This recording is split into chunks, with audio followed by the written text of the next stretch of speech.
오늘 말씀은 유다의 회개라고 하는 제목으로 말씀을 나누겠습니다. 이 유다가 참 하나님 앞에 몹쓸 짓을 저질렀죠. 자신의 그 며느리와 동침을 하게 됐는데, 물론 며느리가 창녀로 분장을 해가지고 동침을 하게 됐지만은, 그러나 그 행동 자체부터가 벌써 하나님 앞에 큰 심판을 받을 만한 행동이었어요. 근데 이 유다가 아버지 야곱을 떠났다. 그 형제들을 떠나서 가나안 지역으로 가서 살게 됐다. 그 내용 가운데 벌써 아버지에게 진실을 좀 얘기해야 될 텐데 진실을 얘기하지 않은 거죠. 동생 요셉이 살아 있습니다. 그리고 그 형제들이 미워했기 때문에 이와 같이 애굽에 팔았습니다 라고 얘기해야 그게 정당한 얘기죠. 근데 그 바른 일을 행하지 아니하고 그냥 매일 아침 눈에 뜨면은 그 아버지 야곱이 늘 슬퍼하는 모습 보면서 마음이 아프고, 그리고 다른 형제들도 바른 소리 못하고 또 누가 바른 소리 할까봐 서로 걱정하고 눈치 보고 있는 이런 상황 가운데 그 집안 분위기 견딜 수 없어서 도망 나간 거죠, 한마디로 얘기하면. 그리고 그 도망 나간 이 유다는 나름대로는 잘 살아보겠다.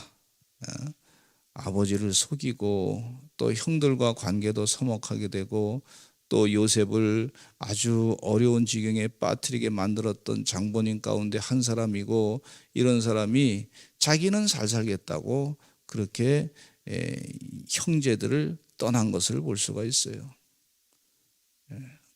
그 시기심에 의해서 시작됐는데, 시기심에 의해서 시작된 것들이 말이죠, 형제들이 여럿이 있으니까 이 사람이 죄책감이 좀 덜했던 것을 볼 수 있어요. 같이 다 죄를 졌기 때문에 아마 죄책감이 좀 덜했던 걸 볼 수가 있어요. 군중심리라고 하는 것이 참 무섭습니다. 이 사람도 죄 짓고 저 사람도 죄 짓고, 그러니까 사람이 혼자 죄를 질 때는 못해요, 잘. 죄책감 때문에. 그리고 다른 사람이 나를 어떻게 볼까 하는데 여러 사람이 다 그렇게 하니까 말이죠.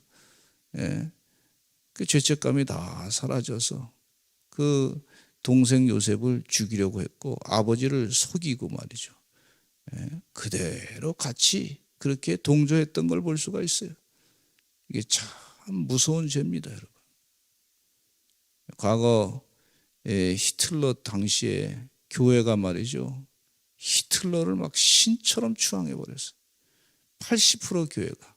그것도 루터 목사님께서 종교개혁을 일으켰던 독일이라고 하는 그 나라에서 80%의 교회가 말이죠, 히틀러를 신으로 만들겠다고 하는 나치당의 이 악한 그런 영의 역사에 교회가 80%가 다 동조해 버렸어요. 히틀러가 어떻게 신이 되느냐? 말이 안 됩니다. 하나님의 뜻이 아닙니다 라고 고백한 교회는 20%밖에 안 됐어요.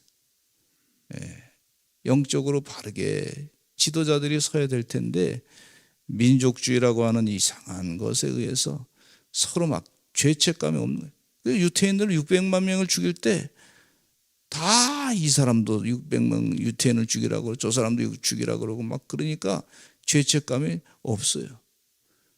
그리고 이 아임이라고 하는 사람, 아히만이라고 하는 사람을 나중에 전범이 돼서 이제 재판정에 세웠는데 그 유태인을 600만 명을 죽였던 그런 일을 했던 사람이란 말이죠. 근데 그 사람을 얘기해 보니까 그냥 평범한 사람이에요. 뭐 머리에 뿔 나고 악한 모습의 사람이 아닌데, 물어봤더니 뭐라 그러냐면 나는 위에서 시키는 대로 했습니다. 이렇게 한 거예요. 자기 죄를 피해 가려고. 나중에 이제 뭐 그래서 사형당했지만은 이렇게 사람들이 악한 모습이 있는 것을 볼 수가 있어요. 유다가 그의 이름의 뜻은 찬양이라고 하는 좋은 이름의 뜻을 갖고 있지만은 하나님의 뜻대로 행하지 아니함으로 말미암아 결국은 하나님께서 그 가정을 이방 땅으로 가서 사는 동안에 하나님이 심판하는 걸 볼 수가 있어요.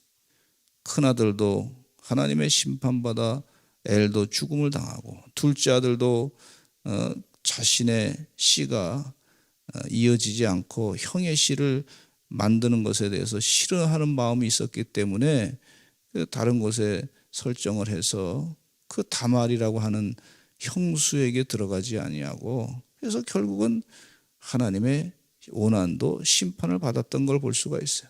셀라라고 하는 아들 하나 남았는데 이 다말을 다른 곳에 가서 다른 너희 집에 가가지고 수절하라 그렇게 얘기하고, 셀라가 다 자랄 때까지 유다의 마음 가운데는 셀라가 혹시 잘못 들어가서 죽을까 봐 이런 생각을 갖는 거예요. 그런데 여기 보니까 유다가 나름대로 계획해가지고 막 그랬는데 또 유다의 아내 수아의 딸이 또 죽었다 그랬어요. 이게 참 집안에 하나님을 떠나가지고 산다는 게, 유다는 하나님을 찬양하고 살아야 될 사람인데 이렇게 하나님이 심판하신 것을 또 볼 수가 있어요. 그 유다가 위로를 받은 후에 그의 친구 아들람 사람 히라와 함께 딥나라 올라갔다. 그리고 자기의 양털 깎는 자에게 이렀는데 어떤 사람이 다말에게 아버지가 이곳에 왔습니다 하고 다말에게, 며느리에게 얘기를 했어요. 양털을 깎으려고 딥내에 올랐습니다. 그러니까 이 다말이 계략을 세웠어요. 과부의 옷을 벗고서, 그리고 자기도 이제 살아야 되는데 며느리로 인정받지 못하고 이런 엄청난 상황에 지금 처한 거예요. 누구의 죄 때문에 됐냐면 유다의 죄 때문에 이런 일이 집안 가운데 이루어지는 것을 보고 있는데, 어쨌든 이 다말이 말이죠, 이 시아버지에게 창녀로 분장을 해서 들어가게 됐어요. 담보물을 달라 그랬는데 양을 주겠다. 그 화대의 대가로 양을 주겠다 그랬는데, 양을 그러면 받기까지 담보물을 주시기 바랍니다 그랬더니, 뭘 주랴 그랬더니 당신의 도장과 그 끈과 당신의 손에 있는 지팡이로 주옵소서, 확실한 증거물을 달라고 그렇게 했던 걸 볼 수가 있어요. 그래서 며느리하고 이제 잠을 자게 됐는데, 그래서 며느리가 참 망신스럽게 임신하게 됐던 것을 볼 수가 있어요. 나중에 유다가 그 양으로 이제 화대로 주려고 찾았는데 없었단 말이죠. 그리고 나중에 들리는 소식이 무슨 소리가 들렸냐면은 다말이 임신했다. 그래서 동네 사람들이 얘기한 거죠. 그 여인이 행음해가지고 임신했다. 그러니까 이 유다가 화가 나가지고 말이죠, 집안 망신이라고 그러면서 화가 난 거죠. 다말을 불로 태워 죽이겠다. 그렇잖아도 아들 둘 죽고 지금 딸도 죽고 집안의 우환이 지금 굉장히 심하게 있는데, 이 자기 자신은 보지 못하고 이 어디 좀 풀 때가, 스트레스 풀 때가 있어야 되는데 집안의 우환, 이 문제가 자기한테 있는데 며느리한테 이런 문제가 있어서, 이 며느리가 나쁜 짓을 했기 때문에, 나쁜 마음을 갖고 있는 며느리이기 때문에 아마 거기다 그냥 다 풀어버리려고 했던 것을 볼 수가 있어요. 며느리가 무슨 죄가 있습니까? 시키는 대로 했을 뿐인데 아직도 이 시아버지가 뭔가 행동으로 제대로 자기의 삶의 앞길을 형통하게 열어주지 못하고, 그러니 얼마나 이 며느리가 힘들었겠습니까? 유다는 죄를 자기 것으로 알고서 회개해야 될 텐데 그렇게 하지 아니하고 며느리를 죽이겠다고 하니까, 며느리 만나서 며느리가 얘기하는 거예요. 다말이, 임신한 며느리가 시아버지의 자녀를 이제 임신한 며느리가 얘기를 합니다. 도장과 끈과 지팡이가 누구 겁니까? 하고 며느리가 시아버지한테 딱 증거물을 대는 거예요. 그러니까 이 시아버지가 부끄럽지 않습니까? 뭐라고 얘기하냐면 이렇게 얘기합니다. 26절에 이런 말씀을 하고 있어요. 같이 읽어보겠습니다. 시작. 유다가 그것들을 알아보고 이르되 그는 나보다 옳도다. 내가 그를 내 아들 셀라에게 주지 아니하였음이로다 하고 다시는 그를 가까이 하지 아니하였더라 그랬어요.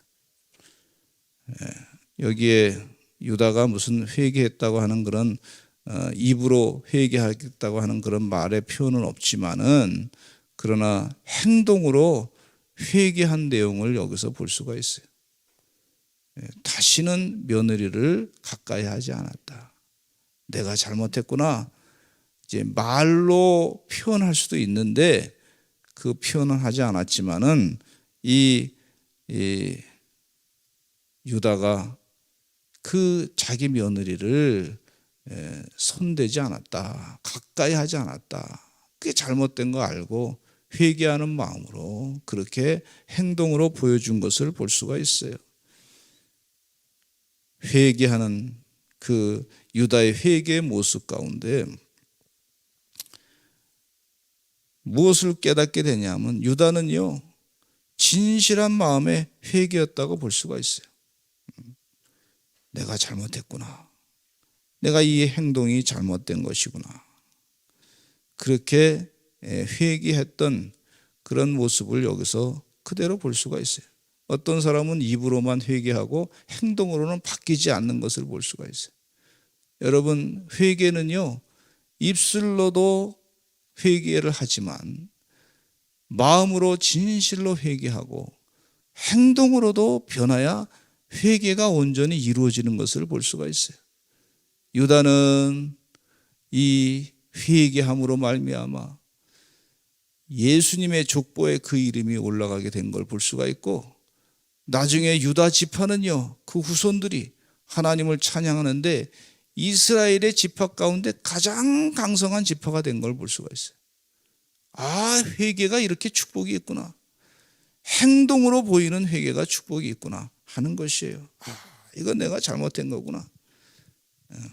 하나님께서 여기 보니까 참 유다가 참 몹쓸 짓을 한 거죠. 그런데 하나님께서 그를 끝까지 가르치시려고 큰 아들도 죽임당하게 하고 둘째 아들도 죽임치시고 죽음당 미리 깨달았으면 좋았을 텐데 또 둘째 아들도 치시고 또 딸도 죽음당하게 하시고 그때까지 깨닫지 못하는 거예요. 그때까지도.